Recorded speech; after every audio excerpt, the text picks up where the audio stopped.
প্রশংসা একমাত্র আল্লাহর, যিনি এক অদ্বিতীয়। আল্লাহ কেন নিজের প্রশংসা করছেন? তার কারণ হলো আল্লাহ সুবহানাহু ওয়া তাআলা মানুষের স্বভাব জানেন। আমরা যখন কারো প্রশংসা করি তখন আমরা তাকে অনুসরণ করি। আল্লাহর প্রশংসা করলে আল্লাহ মহান হন না।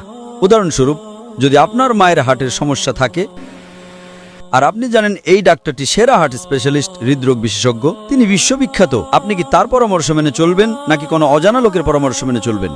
আপনি কার পরামর্শ মানবেন? হার্ট স্পেশালিস্ট, বিখ্যাত, সঠিক।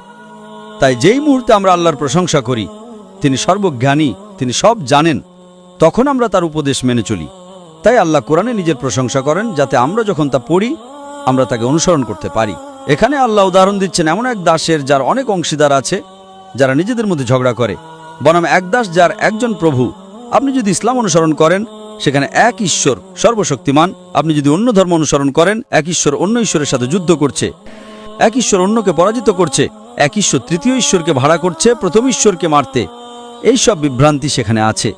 তাই আল্লাহ একটি উদাহরণ দিচ্ছেন এবং আপনাকে বলছেন যে এই কারণে আপনার এক সত্য ঈশ্বরকে গ্রহণ করা উচিত। আশা করি উত্তরটা পেয়েছেন ভাই। আপনি কি বিশ্বাস করেন ঈশ্বর একজন? কি আপনি কি বিশ্বাস করেন ঈশ্বর একজন? হ্যাঁ। আপনি কি বিশ্বাস করেন যিশু ঈশ্বর নাকি যিশু ঈশ্বরের রাসূল? তিনি রাসূল। সেই অনুযায়ী তিনি ঈশ্বরের রাসূল নাকি তিনি ঈশ্বর? তিনি ঈশ্বরের রাসূল। যিশু খ্রিস্ট কার রাসূল? ঈশ্বরের। হ্যাঁ, ভালো। আপনি কি বিশ্বাস করেন নবী মুহাম্মদ ঈশ্বরের রাসূল? হ্যাঁ। মাশাআল্লাহ। ভাই, আমি খুব খুশি, কারণ ইসলামে প্রবেশ করতে হলে আপনার ন্যূনতম দুটো জিনিসের প্রয়োজন। ন্যূনতম, এক নাম্বার বিশ্বাস করা যে ঈশ্বর একজন, যেটা আপনি সর্বদাই বিশ্বাস করেন। দুই নাম্বার, আপনাকে বিশ্বাস করতে হবে যে নবী মুহাম্মদ ঈশ্বরের রাসূল, যেটা আপনি সর্বদাই বিশ্বাস করেন। তাহলে আমার মতে আপনি একজন মুসলিম। আমার মতে আপনি একজন মুসলিম। তো আপনি কি মুসলিম হতে পারে খুশি? আপনি কি মুসলিম হতে পারে খুশি? ঠিক আছে, এখনই আপনি কি মাইক্রোফোনে বলতে পারেন? হ্যাঁ, ঠিক আছে, এখনই। আমার মনে হয় সময় হয়েছে।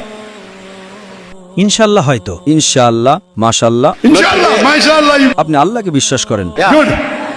একটা কথা ভাই, একবার বিশ্বাস করলে দেরি করা উচিত নয়।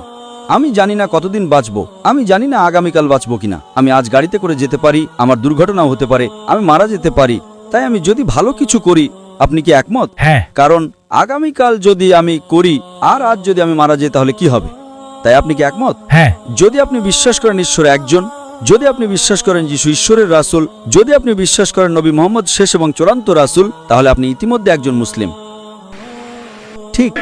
আপনি কি এটা আরবিতে বলতে চান? ঠিক। আপনি কি এটা আরবিতে বলতে চান? আরবিতে একই কথা।